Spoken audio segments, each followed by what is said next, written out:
In this report, we'll cover Drive by Daniel Pink. So the book begins by examining exactly what is motivation.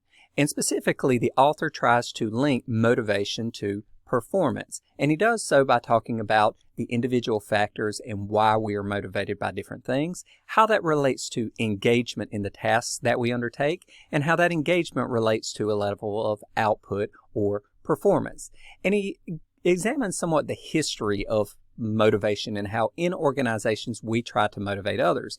And the primary approach has been either rewards or punishment, what is commonly known as the carrots or stick approach. And this was quite effective when most of the individuals you were trying to motivate were undertaking routine tasks. But that's no longer the case, particularly in the job environment. In complicated organizations, we have individuals who have tasks that are primarily focused on thinking, collaboration, strategy, things that are not just routine or manual tasks. So with that being said, Pink proposes a different approach to motivation, or a new framework. He says that we need to focus on our intrinsic needs, our intrinsic wants, the things that are valuable to us.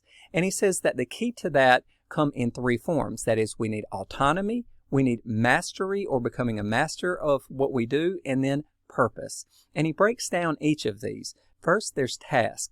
And he says autonomy in tasks means that you have the ability to select what task you work on. Next is time. And that means the task that you work on, you can determine how much time at any given sitting you work on it and what the time period is during the day when you actually do the work on that task. Then technique. That is, you have autonomy in the approach you take to solving the problem or addressing the issue that you're working on. And then team, that you have autonomy in determining with whom you are going to work or the other team members who are going to be involved in the project as well. Now, the next stage is mastery. And this means that you ultimately need to see progress. You need to see improvement. You need to see output from what you're putting into something. And you need to feel that sense of personal development and self-improvement. And this comes particularly through what's called deliberate practice. And you may have heard about this in various other literary works. It's a common concept, but the idea is that you're very focused on your task with the intention of learning and improving, rather than just getting the task done or doing something for enjoyment, repetitive task without thinking. That is, you're focusing hard on something and you're actually internalizing everything you're doing. It's a more directed and, as they say, painful form of practice that you have to put that additional effort into it. And the last stage is purpose. That is, you need to feel like you understand why you're doing something. You need to recognize the impact that it has, and you need to recognize or at least feel like it has some level of importance. Generally, this comes when you recognize that your efforts have an effect on others.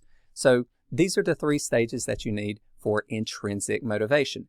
And Pink ends the book by talking about how you can implement intrinsic motivation in your life and those whom you supervise or affect, such as your children or employees or even your colleagues or coworkers, because the ultimate responsibility falls upon us to secure scenarios where we are going to be intrinsically motivated if we want to maximize the efficiency of our work, the quality of our output, and ultimately the joy or contentment that we feel from our efforts. So this is our summary of Drive by Daniel Pink.